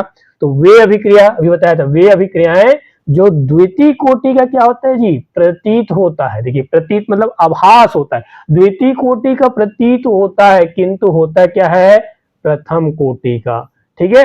ये क्या है, छद्म प्रथम कोटि की अभिक्रिया। तो छद्म या आभासी प्रथम कोटि की अभिक्रिया क्या है, तो वे अभिक्रियाएं जो द्वितीय कोटि की प्रतीत होता है या आभासित होता है ना, पर होता क्या है, प्रथम कोटि का। द्वितीय कोटि का दिखेगा पर एक्चुअल में होगा क्या, वो प्रथम कोटि का, तब उसको कहेंगे छद्म प्रथम कोटि की अभिक्रिया। जैसे एग्जांपल देखिए, यहां पर देखिए एथिल एसीटेट का अपन जल अपघटन करा रहे हैं ना, ये एथिल एसीटेट है, ये जल अपघटन करा रहे हैं, तो क्या बन रहा है, एसिटिक अम्ल और एथिल अल्कोहल। अगर आप कोटि निकालना चाहें, अगर जनरली अपन देखते हैं कोटि बराबर क्या मिल जाएगा, तो अपन देखते हैं, देखो ये अभिकारक की एक अभिकारक की सांद्रता और ये दूसरे अभिकारक की सांद्रता। अब देखिए तो क्या हो गया, ये एथिल एसीटेट के सांद्रता पर क्या है, पावर 1 है, ठीक है, और कितने अणु भाग ले रहे हैं इस अभिक्रिया में, देखो एक एथिल एसीटेट हो गया और ये जल के अणु भाग ले रहा है, तो दो अणु दिख रहा है, तो हमको लगता है कि ये द्वितीय कोटि के, दो अणु भाग ले रहे हैं तो द्वितीय कोटि का ऐसा लगता है। पर होता क्या है कि देखिए जो अभिक्रिया की जो दर है ना, अभिक्रिया की जो दर है वो जल के अणु पर या जल के अणु के सांद्रता पर निर्भर नहीं करता। और कोटि क्या है, जो अभिक्रिया ऐसे जो क्या होता है अभिकारक या अणुओं की संख्या जो अभिक्रिया की दर के सांद्रता पर निर्भर करे। ठीक है, अब चूंकि क्या है इसमें देखिए अभिक्रिया की दर बराबर के हो गया, यहाँ एथिल एसीटेट हो गया, पावर हो गया 1, और देखिए H2 यहाँ पर लिखा हुआ है 0, 0 मतलब क्या है, यहाँ पर अभिक्रिया की जो दर है ना जल के सांद्रता पर निर्भर नहीं कर रहा है। तब मैं क्या लिखूंगा, कोटि बराबर लिखूं तो कोटि बराबर क्या मिल जाएगा, कोटि बराबर देखो ये हो जाएगा 1 और ये हो जाएगा 0, तो टोटल क्या होगा, ये कौन सी कोटि का हो गया, प्रथम कोटि का। ठीक है, पर हमको देखने से ऐसा लगता है कि देखो दो अणु है तो द्वितीय कोटि का होगा, तो ये क्या होता है, ये कहलाता है छद्म प्रथम कोटि का अभिक्रिया। मतलब बिल्कुल शॉर्ट में क्या कि देखो वे अभिक्रियाएं जो हमको द्वितीय का दिखेगा पर होता क्या है प्रथम का, तो उसको कहेंगे छद्म प्रथम कोटि की अभिक्रिया। मान लो जब मैं कहता हूं ऐसा क्वेश्चन आपका ये में नहीं आता, ये क्वेश्चन आएगा, पर अगर ऐसा क्वेश्चन कहते हैं देखो छद्म द्वितीय कोटि के कह देंगे, छद्म या क्या है, छद्म या आभासी कौन सी कोटि का, द्वितीय कोटि का। द्वितीय कोटि का कहूंगा तो क्या होगा, दिखेगा वो तीसरे 3 कोटि का, है ना। अब वे अभिक्रिया जिसमें जो क्या होता है 3 कोटि का दिखाई देगा पर होगा 2 कोटि का, उसको कहेंगे छद्म द्वितीय कोटि। जैसे एग्जांपल देखो A अभिकारक हो गया, B हो गया और ये H2 हो गया, तो क्या मिलेगा, मान लो ये उत्पाद बना रहा है। यहाँ पर अगर आपको देखने को मिल रहा है कि क्या एक अभिकारक A है, B है और ये जल है, तो टोटल अभिकारकों की संख्या 3 है, तो हमको लगता है कि कोटि जो है वो तृतीय कोटि का होगा। पर यहाँ पर कोटि जो रहता है ना, अभिक्रिया की जो दर है जल के अणु पर निर्भर नहीं करता। ठीक है, तो कितने कोटि का हो गया, दिख कितना रहा है 3, पर होता क्या है, होता है वो 2, इसलिए क्या हो गया, छद्म द्वितीय कोटि की अभिक्रिया हो जाएगी। और मेन पॉइंट चलिए इसमें, अगर आपको छद्म बनाना है तो देखिए क्या करोगे, एक अणु को आपको जल लेना पड़ेगा। क्यों, क्योंकि अभिक्रिया की जो दर है ना जल के सांद्रता पर निर्भर नहीं करता। आप कहोगे क्यों नहीं करता, क्योंकि देखो जल का जो अणु रहता है वो बहुत सारे लेते हैं, है ना। यहाँ पर एथिल एसीटेट ले रहे हैं तो ज्यादा मात्रा में ले रहे हैं, तो क्या होता है अधिक मात्रा में लेने के कारण अभिक्रिया की जो दर है जल के अणु पर निर्भर नहीं करेगा। तो कौन जल के अणु पर कौन निर्भर कर रहा है, एक ही अणु, कौन, एथिल एसीटेट। ठीक है, दिख जो है वो द्वितीय कोटि का है पर है आपका प्रथम कोटि का, इसलिए इसको कहते हैं छद्म प्रथम कोटि की अभिक्रिया। ये क्वेश्चन आता है जी, आ गया है ये। ठीक है, मतलब पिछले से 2025 या 24 में पूछा था। चलिए नेक्स्ट चलते हैं। अब चलिए बहुत ही ज्यादा इंपॉर्टेंट IMP क्वेश्चन, इसको करके ही जाइए, आता है 3 नंबर का। ठीक है, 3 नंबर का क्वेश्चन आएगा ये अंतर में। ठीक है, इस चैप्टर से 2-3 अंतर आता है, जैसे अभिक्रिया के दर और दर स्थिरांक में अंतर, अभिक्रिया की कोटि और आणविकता में अंतर आता ही है। ठीक है, बहुत ज्यादा इंपॉर्टेंट है, इसको करके ही जाएंगे। चलिए देखिए क्या होता है, आणविकता पढ़ लिए, आणविकता भी पढ़ लिए, अभिक्रिया की कोटि भी पढ़ लिए। अब दोनों में अंतर बताने में क्या है, तो पहला अंतर है देखो परिभाषा। तो अभिक्रिया में भाग लेने वाले, है ना, अभिक्रिया में भाग लेने वाले अभिकारक अणुओं की संख्या को ही आणविकता कहते हैं। जितने अणु भाग लेंगे ना वही उसकी आणविकता होगी। लेकिन कोटि किसी अभिक्रिया में भाग लेने वाले अभिकारक अणु, देखिए यहां भी बोल रहा है, यहां तक अभिकारक अणुओं, परमाणु या आयनों के संख्या के बराबर होती है। अब बराबर तो होती है पर उसमें कंडीशन है। कंडीशन क्या है, जिनकी मोलर सांद्रण अभिक्रिया के वेग पर निर्भर करता है, ये कंडीशन है। देखिए यहां भी कहते हैं क्या, अभिक्रिया में भाग लेने वाले अभिकारक अणुओं की संख्या को आणविकता कहते हैं। यहां भी क्या है, आधा देखिए, अब किसी अभिक्रिया में भाग लेने वाले उन अभिकारक अणुओं, परमाणुओं या आयनों के संख्या के बराबर होती है। यहां तक दोनों का सेम है, पर इसमें एक कंडीशन लग गया, क्या, जिनकी मोलर सांद्रता पर अभिक्रिया का वेग निर्भर करे। इसमें निर्भर करे नहीं करे वो डिपेंड नहीं कर रहा है। ठीक है, लेकिन क्या है, कोटि में देखिए क्या कहता है, सांद्रता पर निर्भर करनी चाहिए। ठीक है, नेक्स्ट है देखिए क्या होता है दूसरा अंतर। दूसरा अंतर क्या है, अभिक्रिया की जो आणविकता होती है ना वो पूर्णांक होती है। पूर्णांक मतलब समझते हैं, 1 2 3 4, ये हमेशा क्या होती है, आणविकता जो है वो पूर्णांक होता है। जैसे क्या हो गया H2 प्लस Cl2 अभी बनाए थे, है ना, तो ये 2HCl बन गया, ठीक है। तो आणविकता जो है वो क्या होगा, पूर्णांक में होता है। लेकिन कोटि अभी बताया था मैंने आपको कि अभिक्रिया की जो कोटि होती है पूर्णांक भी हो सकता है और प्रभाज भी होता है। प्रभाज मतलब दशमलव के रूप में पाया जाता है। 2.5 अभी निकाले थे, ठीक है, कैल्शियम ऑक्सीक्लोराइड का या कार्बोनिल क्लोराइड का 2.5 निकाले थे, एल्डिहाइड का 1.5 निकाले थे, ठीक है। तो अभिक्रिया की जो कोटि होता है ना वो पूर्णांक भी हो सकता है और प्रभाज दशमलव में भी हो सकता है। नेक्स्ट है देखो, अभिक्रिया की कोटि कभी शून्य नहीं हो सकती, है ना, लेकिन अभिक्रिया की आणविकता कभी शून्य नहीं हो सकती, लेकिन अभिक्रिया की कोटि है वो शून्य होती है। इससे पहले हमने आपको बता दिया। आणविकता का मतलब क्या है समझिए। देखो क्या होता है, एक अभिकारक ये हो गया, ये दूसरे अभिकारक हो गए, आपस में टकरा रहे हैं, ठीक है, तो इसकी आणविकता कहूंगी 2 अणु। अब मान लो कोई अणु ही नहीं है, अभिकारक ही नहीं है, तो कोई उत्पाद बनेगा क्या जी, नहीं बनेगा। मतलब अभि आणविकता कभी शून्य नहीं हो सकता। अगर आणविकता है मतलब अभिक्रिया कर रही है तभी उत्पाद बनेगा। तो आणविकता जो है वो कभी शून्य नहीं हो सकता, लेकिन अभिक्रिया की कोटि है वो शून्य हो सकती है। क्यों? क्योंकि दर जो है वो अभिकारक के सांद्रता पर निर्भर नहीं करेगा, वो सूर्य की प्रकाश रहेगा ना, उस पर निर्भर करता है। तो कोटि है वो शून्य हो सकता है, पर आणविकता, अब अभिक्रिया में अणु ही नहीं है तो उत्पाद का वो अभिक्रिया बनेगा ही नहीं।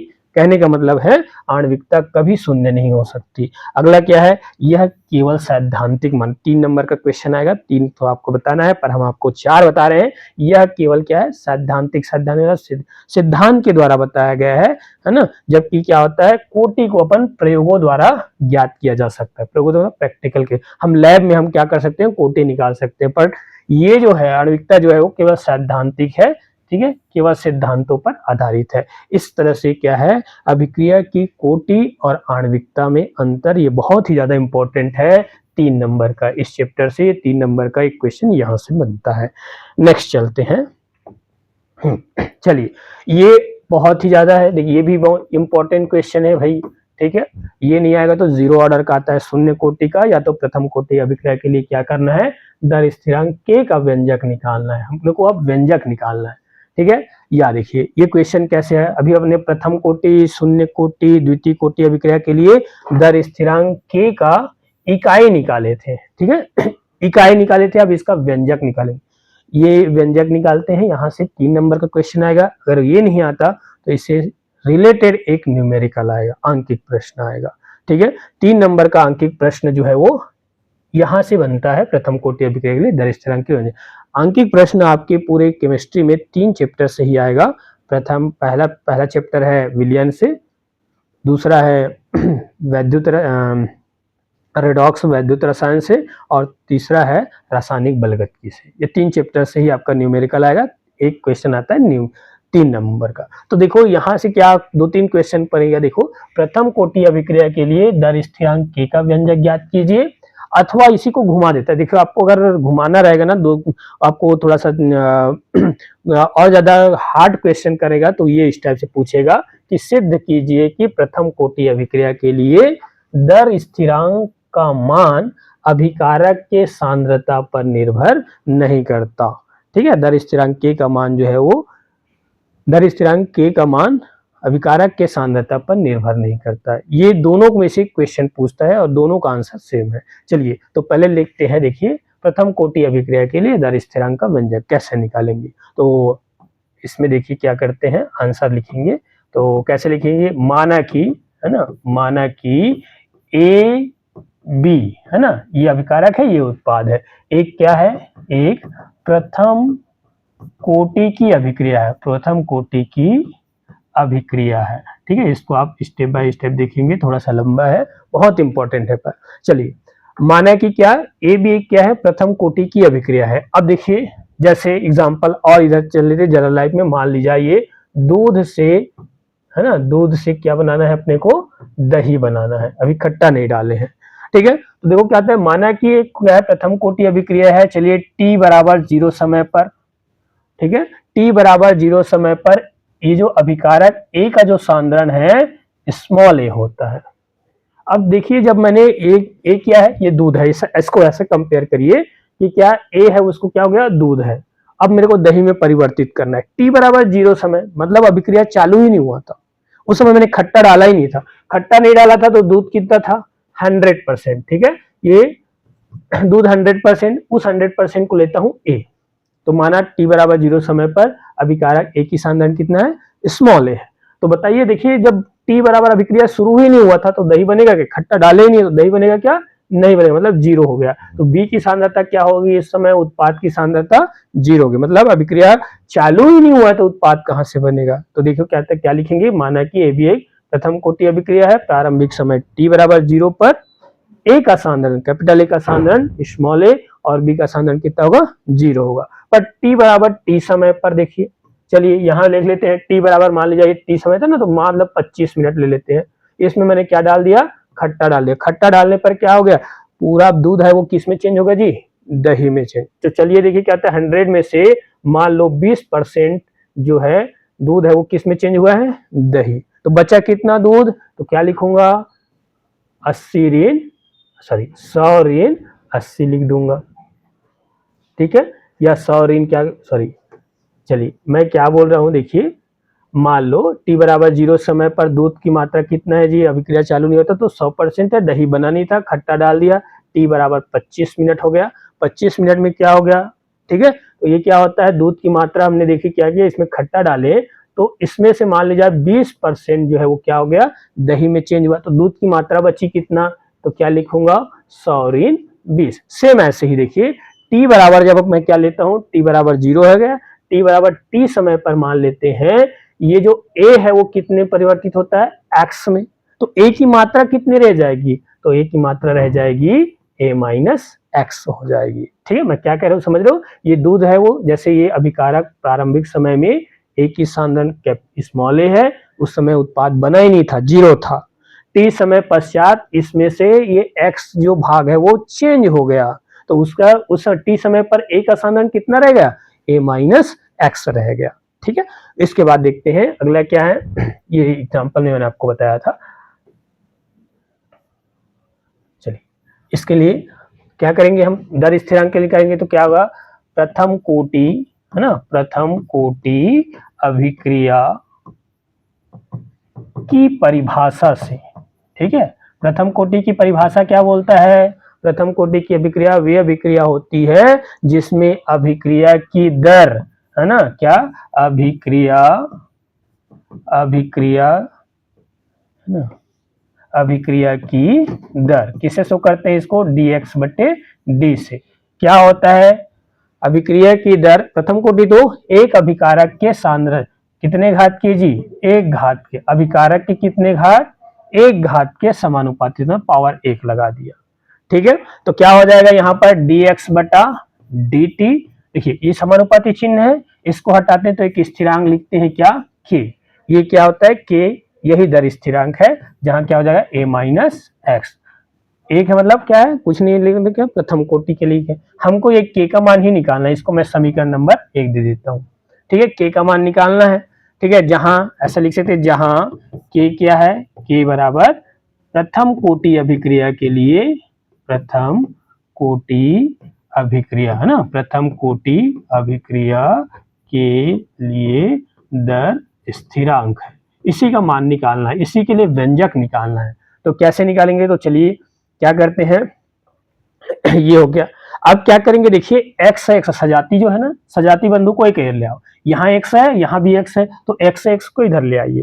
ट्रांसफर का नियम फिर क्या है, पक्षांतर का नियम, इधर गुना इधर भाग हो जाएगा, तो क्या हो जाएगा बेटा, देखो dx अपॉन, इधर पक्षांतर करेंगे तो ये गुना है तो भाग में परिवर्तित होगा, a माइनस एक्स, इधर बट्टा है तो उधर जाके गुना में चेंज होगा, k इंटू dt। ठीक है, इसको मैं समीकरण नंबर 2 दे देता हूं। ठीक, फिर क्या करेंगे, देखो समीकरण 2 मिला, समीकरण 2 के दोनों पक्षों का समाकलन करने पर, चलिए समीकरण आप लोग पढ़े होंगे 10वीं तक, समाकलन अवकलन। तो चलिए समाकलन करते हैं, समाकलन का चिन्ह ऐसा होता है, ये हो गया dx बट्टा क्या हो गया, ए माइनस एक्स, समीकरण 2 मिल गया, दोनों पक्ष को करना है ना, तो ये हो जाएगा समाकलन के इंटू डी टी। ठीक है, स्पेस का मैं इधर कर देते हैं अपन। चलिए नेक्स्ट क्या मिल जाएगा, देखो दोनों पक्ष, समीकरण 2 मिल गया, दोनों पक्षों का समाकलन करेंगे। याद रखिएगा ये समाकलन dx, समाकलन dx upon a minus x का समाकलन होता है माइनस ln e, है ना, a माइनस एक्स, ये होता है, इसी को याद रखेंगे क्या, समाकलन dx upon a minus x का समाकलन होता है minus ln e a minus x. ठीक है, इज इक्वल टू क्या है, k को स्थिरांक है इसलिए इसका समाकलन नहीं होगा, k को बाहर कर दीजिए, समाकलन क्या हो जाएगा dt। नेक्स्ट क्या मिलेगा, ln e, एक एक स्टेप देखिए, बहुत इजी है, ln है ना माइनस ln e, और ये हो जाएगा क्या, a माइनस एक्स। ठीक है, k dt का समाकलन होता है t। अब देखिए दोनों पक्ष से समाकलन चिन्ह हटा रहे हैं, तो एक स्थिरांक लिख देंगे जिसको कहते हैं i। ठीक है, इसको मैं समीकरण नंबर 3 दे देता हूं। तो क्या होता है, जहां i बराबर क्या है जी, i बराबर है समाकलन स्थिरांक, इसको क्या कहेंगे, समाकलन स्थिरांक। ठीक, अब हमको क्या नहीं मालूम, इनमें से i नहीं मालूम, i का मान निकालेंगे, तो i के मान को निकालने के लिए कहां जाएंगे, प्रारंभिक समय। ठीक है, प्रारंभिक समय। ठीक है, इनिशियल टाइम पर जाएंगे। इनिशियल टाइम देखिए क्या है, t इज इक्वल टू 0 है ना, तो इस समय देखिए क्या आता है, हमको i निकालना है, तो क्या होना चाहिए, प्रारंभिक समय t क्या लेते हैं जी, इनिशियल टाइम क्या लेते हैं 0, तो t इज इक्वल टू 0 होता है। जब देखो t इज इक्वल टू प्रारंभिक समय में x का मान क्या था, 0 था, मैंने बताया था अभिक्रिया चालू ही नहीं है, तो उत्पाद बनेगा क्या, नहीं बनेगा। तो t का मान क्या हुआ 0, तो x का मान भी क्या हो गया 0 हो गया। तो क्या करेंगे अब, t व x का मान कहां रखेंगे, जो कि हमको समीकरण मेन 3 है ना, समीकरण 3 में रखने पर, चलिए 3 में रख देते हैं। ठीक है, एक t और x क्यों रख रहे हैं ऐसा, i का मान निकाल, i क्या है, समाकलन स्थिरांक, ये स्थिरांक है, इसका मान हमको नहीं मालूम, तो इसके मान निकालने के लिए हम प्रारंभिक समय इनिशियल टाइम पर जाएंगे, t इज इक्वल टू 0 और x इज इक्वल टू 0। तो समीकरण क्या करेंगे, 3 में t और x का मान रखेंगे, तो क्या होगा माइनस ln, ठीक है, e, अच्छा a का मान क्या है, a ही है, x का मान क्या हो गया 0, और ये हो गया k इंटू क्या मिला t का मान क्या लेना है 0 प्लस मिल गया i। ठीक है, तो देखिए इसका गुना करोगे, किसी भी चीज का गुण शून्य से गुना करोगे शून्य मिलेगा, तो क्या मिलेगा जी ln e, ये हो गया a, घटाओगे तो ये मिलेगा, बराबर क्या मिला k का मान क्या मिलेगा, क्या k का गुणा 0 से, तो ये 0 हो गया, तो i का मान मिल गया, ये मैंने समीकरण नंबर 4 दे दिया, i का मान निकल गया। ठीक है, अब इसी i के मान जो निकाले हो ना, उसको कहाँ रखेंगे, समीकरण 3 में रखेंगे। ठीक है, हमको मेन निकालना था समाकलन स्थिरांक i का मान रखिए, चलिए समीकरण 3 में। नेक्स्ट देखते हैं, चलिए क्या करेंगे, समीकरण 4 से किसका मान, i का मान, ठीक है, i का मान कहाँ रखेंगे, समीकरण 3 में रखने पर। चलिए समीकरण 3, ठीक है, देख लीजिए समीकरण 3 क्या है, ये है समीकरण 3 ना, तो समीकरण 3 में देखिए क्या आता है माइनस ln, ठीक है, a माइनस एक्स। समीकरण 4 से अपन i का मान निकाले हैं, i का मान कहाँ रखेंगे, समीकरण 3 में रखने पर।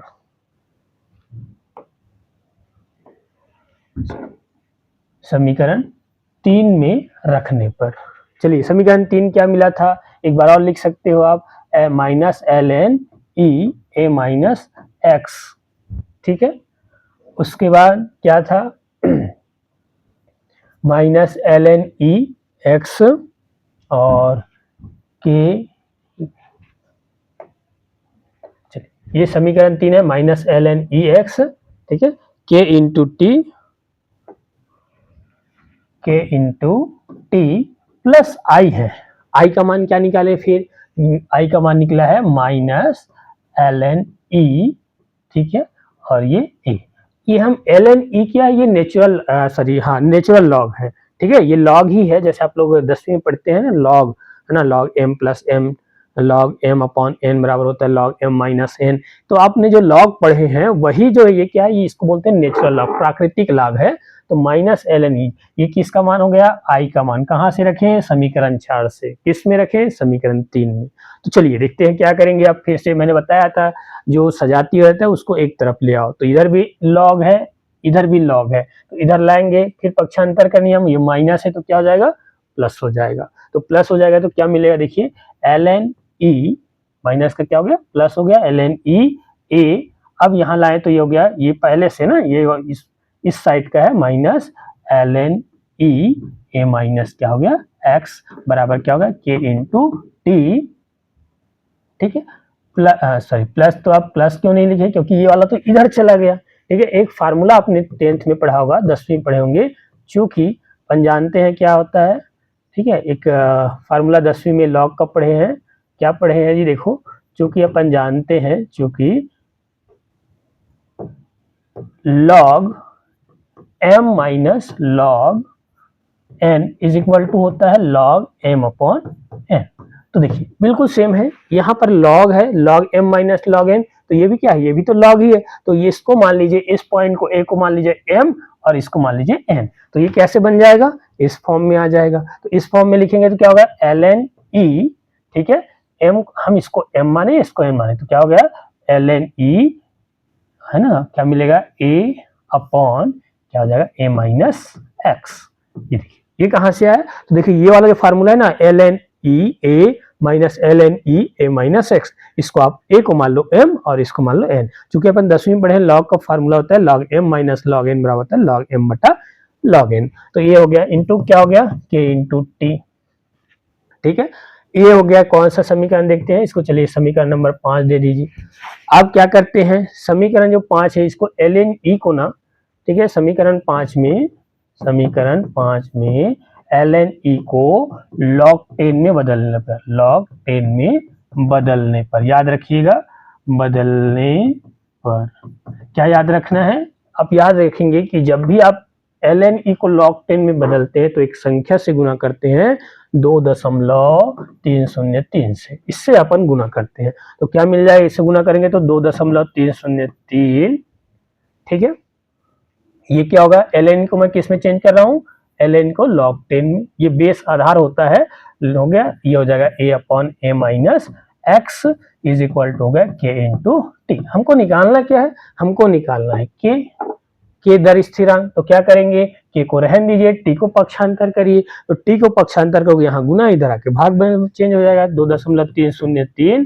ठीक है, log है ना 10 a upon a minus x, ये हो गया। ठीक है, इधर पक्षांतर कर रहे हैं, मतलब ये गुना है तो किस में बदलेगा जी, भाग में, इज इक्वल टू k, या k इज इक्वल टू आप लिखेंगे 2.303 और t log a upon a minus x. ठीक है, ये जो समीकरण नंबर कौन सा मिला, 6। ठीक है, समीकरण 6, समीकरण 6 क्या है, प्रथम कोटि अभिक्रिया के लिए, प्रथम कोटि अभिक्रिया, है ना, प्रथम कोटि अभिक्रिया के लिए दर स्थिरांक, के लिए दर स्थिरांक का व्यंजक है। ठीक है, चलिए दर स्थिरांक का व्यंजक है, ये इस तरह से, ये बहुत इंपॉर्टेंट है, ये थ्योरी में नहीं आएगा तो न्यूमेरिकल, ये फार्मूला आपको एक तो न्यूमेरिकल पूछेगा। ठीक है, तो ये हो गया क्या, प्रथम कोटि। अच्छा, इसका अथवा प्रश्न बताया था कि सिद्ध कीजिए कि प्रथम कोटि अभिक्रिया के लिए दर स्थिरांक k का मान अभिकारक के सांद्रता पर निर्भर नहीं करता। तो देखिए तो क्या होता है, अभिकारक के सांद्रता पर निर्भर नहीं कर रहा है, मतलब क्या होता है, इस फॉर्म, सॉरी ये वाला नहीं है, तो ठीक है क्वेश्चन हटा देंगे। चलिए ये क्या होता है, वो प्रथम कोटि अभिक्रिया के लिए अर्धायु काल का मान है। तो देखिए ये क्या आता है, समीकरण 6 जो है वो प्रथम कोटि अभिक्रिया के लिए दर स्थिरांक का व्यंजक है। क्लियर, नेक्स्ट चलते हैं।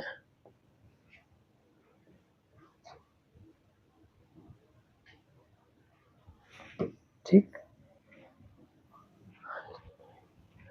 प्रथम कोटि अभिक्रिया के लिए दर स्थिरांक। अब चलते हैं, देखिए शून्य कोटि अभिक्रिया के लिए दर स्थिरांक का व्यंजक। जैसे हमने प्रथम कोटि निकाला था सेम वैसे ही है शून्य कोटि अभिक्रिया के लिए, या तो प्रथम कोटि का पूछेगा या तो शून्य कोटि के लिए। तो प्रथम कोटि की अभिक्रिया के लिए जो अपन ने दर स्थिरांक निकाले हैं वहां से जो सूत्र मिला है उससे एक अंकित प्रश्न पूछा जाता है। ठीक है, नेक्स्ट चलते हैं, देखिए शून्य कोटि अभिक्रिया के लिए दर स्थिरांक के का व्यंजक। इसमें भी क्या करना है, माना कि, फिर से वैसे मान लेंगे माना कि, ठीक है, माना कि ए है ना, बी क्या है, एक शून्य कोटि की अभिक्रिया है। जैसे हमने प्रथम कोटि के लिए लिखा था वैसे ही है प्रथम कोटि की अभिक्रिया है। ठीक है, प्रारंभिक समय फिर से लेंगे, क्या प्रारंभिक समय क्या लेते हैं जी, प्रारंभिक समय t बराबर 0 पर a की सांद्रण कितना होता है, स्मॉल a, b का सांद्रण कितना होता है, 0 होता है। ठीक है, जैसे दूध और दही वाला बताए थे, तो t बराबर t समय पर ये जो है वो x में परिवर्तित होता है, उत्पाद है ना, तो a की सांद्रता कितनी रह जाती है, a माइनस एक्स रह जाती है। ये अपन प्रथम कोटि में भी किए थे सेम।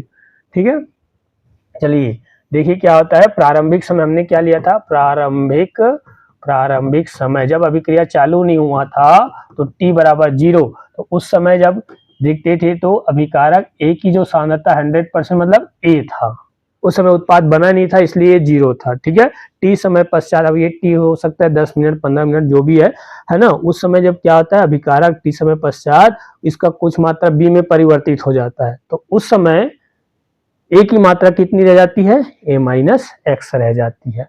तो चलिए देखते हैं क्या होता है, फिर से अब दर स्थिरांक k का व्यंजक निकालना है, तो क्या करेंगे, शून्य कोटि अभिक्रिया है ना, शून्य कोटि अभिक्रिया के परिभाषा से, चलिए शून्य कोटि अभिक्रिया के परिभाषा से क्या होती है, जिसमें अभिक्रिया की दर अभिकारक के सांद्रता पर निर्भर नहीं करता, या दूसरी परिभाषा है जिसमें वे अभिक्रिया जिसमें अभिक्रिया की दर, जिसमें क्या होती है, अभिक्रिया की दर कैसे लिखते हैं, dx बटे dt, ये सांद्रता है बटे t। अभिक्रिया की दर अभिकारक क्या है जी, t समय में ये अभिकारक a माइनस एक्स, अभिकारक शून्य कोटि मतलब कितने घात होगा, शून्य घात के समानुपाती होता है ना। प्रथम कोटि के लिए कितना घात था, 1 घात के, द्वितीय के लिए 2 हो जाएगा। तो देखो अपन को शून्य कोटि के लिए निकालना है, इसलिए क्या हो जाएगा, अभिक्रिया की दर dx अपॉन dt समानुपाती क्या हो जाएगा, अभिकारक की जो घात है वो शून्य हो जाती है। तो इसको अगर आगे देखें तो क्या मिलेगा, dx बटा dt इज इक्वल टू क्या मिल जाएगा, ये समानुपाती चिन्ह है, इसको हटाएंगे तो एक स्थिरांक लिखते हैं। अब लिखेंगे ये k0 का मतलब होता है ये शून्य कोटि अभिक्रिया के लिए दर स्थिरांक है ना k, तो ये मिल जाएगा क्या, a माइनस एक्स, पावर क्या हो जाएगा, 0 होगा। क्लियर, तो नेक्स्ट क्या करेंगे, फिर से वही मैंने आपको इससे पहले शून्य कोटि बताया था कि जब भी किसी संख्या में के घात अगर 0 हो जाए या किसी में घात 0 हो जाए तो उसका मान होता है 1 होता है। तो ये मिल जाएगा dx, इसको अपन समीकरण नंबर, इसको रहने दीजिए या समीकरण नंबर 1 दे देते हैं इसको, तो ये मिल जाएगा dx बटा dt is equal to k0। अब इसका घात क्या है जी, 0 है, तो क्या होगा, इसका मान 1 होता है, 1 होता है। ठीक है, फिर क्या किए थे, पक्षांतर किए थे, उसमें घात में 1 था, दोनों में कंपेयर कीजिए तो दूसरे घात में कितना था जी, 1 था, तो 1 का मतलब क्या है, इधर अपन पक्षांतर किए थे किसको, x वाले को। अब इसमें क्या है, चूंकि घात क्या है, 0 है, इसलिए इसका मान 1 हो गया। ठीक है, मतलब ये क्या हो गया, ये k0 हो गया। अब क्या करेंगे, पक्षांतर करते हैं तो क्या होता है, dx बटा क्या हो जाएगा, dt हो जाएगा, बराबर क्या मिल जाता है, k0, सॉरी पक्षांतर करेंगे किसको, इसको, तो क्या मिलेगा, dx। ठीक है, चलिए शून्य कोटि अभिक्रिया के लिए दर स्थिरांक का व्यंजक देख रहे थे। तो माना कि क्या है, एक अभिक्रिया शून्य कोटि की अभिक्रिया है, प्रारंभिक समय t बराबर 0 पर अभिकारक A का सांद्रण कैपिटल A है, इस समय B का सांद्रण 0 था। t समय पश्चात जो है A जो है वो x में कन्वर्ट हुआ, तो A का जो सांद्रण है वो रह गया a माइनस एक्स। शून्य कोटि की परिभाषा से अपन जानते हैं कि शून्य कोटि अभिक्रिया वे अभिक्रिया होती है जिसमें अभिक्रिया की दर अभिकारक के शून्य घात के समानुपाती, चिन्ह समानुपाती होता है, इसे कहते हैं शून्य कोटि की अभिक्रिया। तो चलिए देखिए क्या करेंगे, इस चिन्ह को हटाएंगे तो एक स्थिरांक लिखते हैं, dx अपॉन हो जाएगा dt इज इक्वल टू, स्थिरांक लिखेंगे तो ये k 0 हो जाता है, a minus X to power 0। ठीक है, अब किसी भी चीज पर अगर पावर 0 हो जाए तो उसका मान होता है 1, तो हो जाएगा dx upon dt is equal to मिल जाएगा k 0। पक्षांतर करेंगे तो क्या मिलेगा, देखिए इसमें मिल जाएगा dx, ठीक है, इसको अपन समीकरण नंबर 1 दे देते हैं, तो dx इज इक्वल टू होगा k 0 इंटू dt। ठीक है, इसको समीकरण नंबर 2 दे देते हैं। तो समीकरण फिर जैसे हमने प्रथम कोटि के लिए निकाले थे सेम वही प्रोसेस करना है शून्य कोटि अभिक्रिया के लिए। तो क्या करेंगे, समीकरण 2 के दोनों पक्षों समीकरण 2 के दोनों पक्षों में क्या करेंगे, समाकलन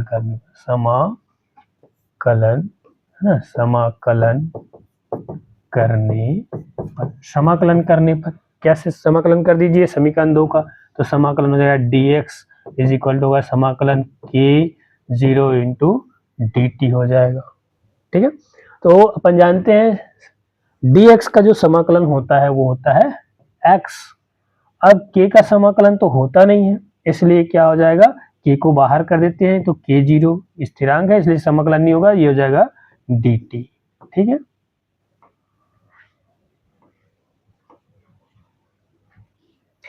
इसको देख लेते हैं। अब देखिए क्या करेंगे, समाकलन कर दिए क्या, k 0 इंटू डी टी, तो मिल जाएगा क्या, तो देखते हैं ये x इज इक्वल टू हो जाएगा k 0, dt का समाकलन जैसे dx का समाकलन होता है x, वैसे dt का समाकलन होता है t। ठीक है, अब ये समाकलन चिन्ह को हटा रहे हैं तो एक स्थिरांक लिखेंगे I0, उसमें I होता था प्रथम कोटि के लिए, इसमें I0 शून्य कोटि अभिक्रिया के लिए, ये अपने पहचानने के लिए कि I0 है, ये K0 ये शून्य कोटि के लिए है। फिर क्या करेंगे, ये समीकरण नंबर 3 जो मेन है, ठीक है, जैसे उसमें बताए थे। फिर क्या करते हैं जी, तो क्या करेंगे, I0 क्या है, जहां क्या लिखेंगे, जहां I0 बराबर क्या है, समाकलन, ठीक है, समाकलन क्या है, स्थिरांक है। अब ये समाकलन स्थिरांक I0 क्या है, समाकलन स्थिरांक, इसका मान हमको नहीं मालूम, इसके मान को ज्ञात करने के लिए क्या कहा जाएंगे, इनिशियल टाइम पर, ठीक है, प्रारंभिक समय t बराबर क्या लेते हैं जी, 0। चलिए इसको अगर नीचे लिखें तो क्या होगा, देखिए प्रारंभिक समय, फिर से अगर हम वापस जाएं तो देखिए क्या होता है, यहाँ देखिए प्रारंभिक समय बराबर t बराबर क्या है, 0 है, तो x बराबर भी क्या है, 0 है ना। तो प्रारंभिक समय को लेते हैं, चलिए प्रारंभिक समय t बराबर क्या है, 0 है। ठीक है, तो x बराबर क्या होगा, 0 होगा। ठीक है, तो क्या करेंगे, समीकरण 3 में, है ना, समीकरण 3 में किसका मान, t व x का मान रखने पर, चलिए रख देते हैं। समीकरण 3 क्या है जी, x इज इक्वल टू मिला k 0। ठीक है, t का मान क्या है, t का मान है अपना, t का मान क्या है, 0 है, 0 प्लस i है। अच्छा यहाँ पर देखिए समीकरण 3 क्या है, समीकरण 3 मेरे को मिला है x is equal to k 0 into 2, तो अभी बताया था t का मान 0 है, x का मान 0 है, तो x का मान क्या हो गया, 0 हो गया, k 0 हो गया। ठीक है, फिर क्या हो गया, ये t का मान क्या है, 0 है, प्लस क्या मिलेगा, I0। अब किसी भी संख्या को 0 से गुणा करोगे, शून्य से गुणा करोगे, शून्य मिलेगा, तो ये मिल जाएगा क्या, 0 बराबर I0, या I0 बराबर क्या मिल गया, 0 मिलेगा। ठीक है, अब देखिए समीकरण 4, इसी को अपन समीकरण 4 जैसे उसमें दिए थे सेम है। ठीक है, समीकरण 4 से किसका मान, I0 का मान कहाँ रखेंगे, समीकरण 3 में रखने पर, चलिए समीकरण 3 को देखते हैं। समीकरण 3 क्या है जी, ये समीकरण 3 है। समीकरण 3 क्या है, x is equal to k 0, ये है t प्लस I0 का मान क्या रखे हो, 0 रखे हैं, ये हो गया। तो क्या मिल जाएगा अपने को, x is equal to K0 into T. हमको निकालना क्या है, K0 निकालना है, इसको पक्षांतर कर दीजिए, पक्षांतर करेंगे तो क्या होगा, ये मिलेगा x अपॉन, गुणा है तो भाग में चेंज होगा, t is equal to K0, या K0 इज इक्वल टू क्या मिला, x अपॉन टी। ये जो समीकरण नंबर कौन सा दे रहे हैं, 5, समीकरण 5, ठीक है। समीकरण 5 क्या है, शून्य कोटि अभिक्रिया के लिए, शून्य कोटि अभिक्रिया के लिए, शून्य कोटि अभिक्रिया के लिए दर स्थिरांक का व्यंजक है, ठीक है। ये इंपॉर्टेंट क्वेश्चन है 3 नंबर का। चलिए ये कंप्लीट होगा। इसके बाद कल अपन बताएंगे, कल हम बताएंगे आपको कोटि अभिक्रिया की कोटि हो गया है ना, अर्धायुकाल, अर्धायुकाल बताएंगे, वो भी बहुत ज्यादा इंपॉर्टेंट है। प्रथम कोटि अभिक्रिया के लिए अर्धायुकाल का व्यंजक और शून्य कोटि अभिक्रिया के लिए अर्धायुकाल का व्यंजक। तो आज हमने क्या क्या पढ़े, अभिक्रिया की कोटि, प्रकार प्रथम कोटि अभिक्रिया, ठीक है, द्वितीय कोटि अभिक्रिया, शून्य कोटि अभिक्रिया, दर स्थिरांक के लिए व्यंजक, फिर आणविकता पढ़े। आणविकता में मैंने आपको बताया कि एक अणु का अभिक्रिया क्या होती है, द्विअणु का अभिक्रिया क्या होती है, त्रिअणु का अभिक्रिया क्या होती है। उसके बाद बताया आपको, अब जब आणविकता और कोटि पढ़ लिए तो उनमें कंपेयर करके हमने डिफरेंस बता दिया कि क्या है, क्या अंतर होता है आणविकता और अभिक्रिया की कोटि में। फिर अभिक्रिया की कोटि में क्या होते हैं, प्रथम कोटि अभिक्रिया और शून्य कोटि अभिक्रिया के लिए दर स्थिरांक का व्यंजक। ये बहुत इंपॉर्टेंट है 3 नंबर का क्वेश्चन, ठीक। Thank you.